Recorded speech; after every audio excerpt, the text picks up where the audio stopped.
Dear women agent of the universe, let's begin where all inconveniences begin with us, our period. One of our most important functions, and yet so undervalued by society, by us, and especially by men. It is not dirty, a reason to be sent to a shed, a cave, to be banned from temples, beds, to sit top of the list of things we should not speak about to men or in many cases to each other. And yet from day 1 to day 5, it is the equivalent of a long, slow bath that cleans out our uterus and the endometrium that lines it, of debris, clots, and any other bits and pieces that really don't need to hang around in us. Because when they do, it can give rise to a host of gynecological issues. So when you are on your period, you want yoga that moves you. Poses that with gravity create a downward movement, which is why we tend to avoid headstands. Because as blood vessels die and tissue crumbles over and over again, it pushes the endometrium, the lining in the uterus in which the egg is implanted, outwards, making way for a new fresh lining and a new follicular growth phase. Well, unless you are trying to get pregnant, then the poses you should be doing are more gentle movements, and poses that are more upwards, such as inversions, headstands, shoulder stands, so as to allow the egg to stay in the endometrium and the endometrium to stay within you. A healthy endometrium requires a healthy moving blood system, blood being a yin substance, as it nourishes the embryo but also creates our periods. If your periods are light or absent, it means that there is a blood stagnation or deficiency in you somewhere. If your periods are super heavy, it could be because your liver is not functioning as it should be to hold your blood. The main characters in our cycle are always the same: the kidney, spleen, liver, and heart, which in turn determine the levels of yin, yang, and qi in us, and whether we are afflicted with too much of one, or more, or too little, or a stagnation somewhere.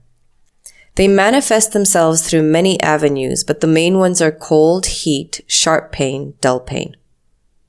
But I think we need to back up a little and explain the role of organs in our cycle, and period as well, as they play a massive role in regulating everything, and I mean everything. So we shall begin where everything begins, the kidney. It is a yin organ and part of the water element. Its core function is to connect with and let go of fear, as well as being the source of vitality and longevity. Its health is important as it also nourishes all the other organs, not surprisingly being the holder of all of our qi. As the energy channel runs over the top of our head, down our back, and the backs of our legs, and ends under our foot, forward folds, happy baby, toe squat are some of the best poses to keep our kidney fed with energy. Kidney deficiency, depending on if it's connected to yin, yang, or jing, qi, can manifest in so many different ways. Painful, irregular, scanty periods, overweight, low back pain, clots, thin endometrium, night sweats, or cold symptoms. Then there is our liver, which is essential to the smooth and balanced flow of our qi, in yoga called our prana, across our whole body. It is also a yin organ and is responsible for holding our blood and therefore very important for a healthy period and endometrium. When our liver is not in balance, it can be manifested as headaches, PMS, moodiness, clots, scanty periods. Poses that keep our liver vibrating and healthy include all side lateral poses, pigeon, and any pose that stretches the piriformis, twists, and butterfly. Liver is part of the wood element and very susceptible to stress. Then there is our undervalued spleen, part of the earth element. It is an important organ in the creating of postnatal qi, yin and yang, in conjunction with our stomach and lungs. It also seeks to keep our blood in our vessels. Worry and rumination deplete the earth element in us. Imbalance can lead to dampness, which manifests itself as edema, bloating, feeling sluggish as you're not digesting properly. Lumps, tumors are only a few. Yoga poses for our spleen include any poses that work the inner quads, groin area, abs, the front of the ribs, as this is where the meridian, energy channel for that organ runs. For example, poses such as Sphinx, Cobra, Low Lunge, quad stretch, crescent lunge, and wide leg forward bends. Self-care is super important to the spleen and stomach. Both are earth elements and both are sensitive to all forms of consumption, media, energy, food, drink, and thoughts. Finally, in terms of the organ that governs and highly influences our female cycle, it is the heart. Part of the fire element in us, the house of our Shen, our spirit. It grounds our mind and guides us in an appropriate behavior. When it is in balance, it guides the rest of the organs and influences the health of our overall cycle. You may eat well, exercise, but if your heart is not in balance, your whole body will be out of sync. An imbalanced heart leads to insomnia, anxiety, memory loss, palpitations. Conversely, when it is in balance, we are passionate, we communicate well, are intuitive, charismatic, and our cycle is normal. The energy channel for the heart runs from our pinky, under our arm, so any overhead arm poses and rotator cuff poses stimulate the heart. For example, eagle, puppy dog, bow.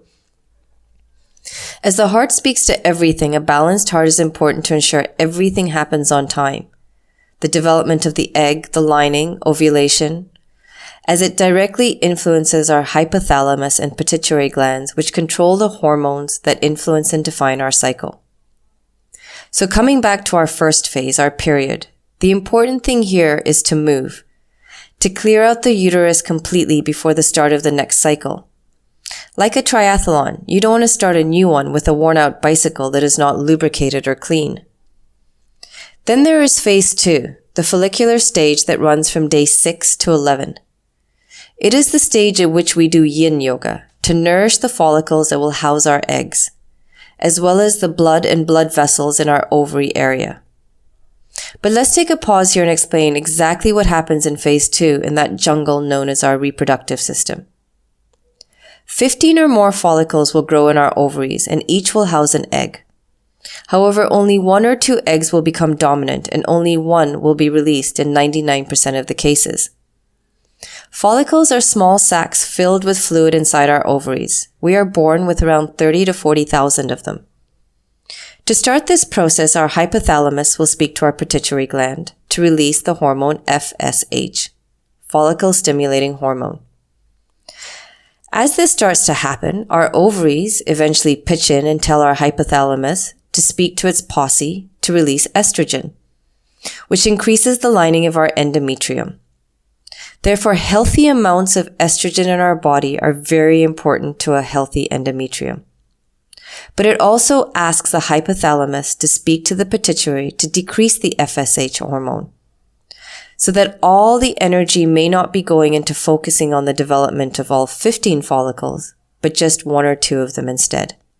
As all of this takes energy, which is why we engage in yin and restorative yoga during this phase. However, if you are a human prone to lying down, not doing anything, well then you are going to need some slow movement here to move your blood. Now, please take note. Your heart, if in a state of stress, anxiety, and any of those low frequency emotions, will speak to your glands, which will lead to low FSH and estrogen being released into your system, which will not only affect your cycle, the release of the egg, but your moods as well. So keeping the heart in balance is super important here. Meditation, pranayama, yoga, and just the general movement to self-love and practicing disciplines which allow you to calm your inner system. Also during this phase, it is important to increase your iron intake, as most of the development of the endometrium happens here. Some yoga poses that help to keep this phase in sync are cat and cow, seated poses, and compression poses around the pelvis, as well as all yin and restorative poses. I will stop here and let you process because I'm hungry and my bottom has gone numb. I will speak about the last 2 phases in menopause in the next cast. Have a fabulous day. Love, the Enchanted Yogi.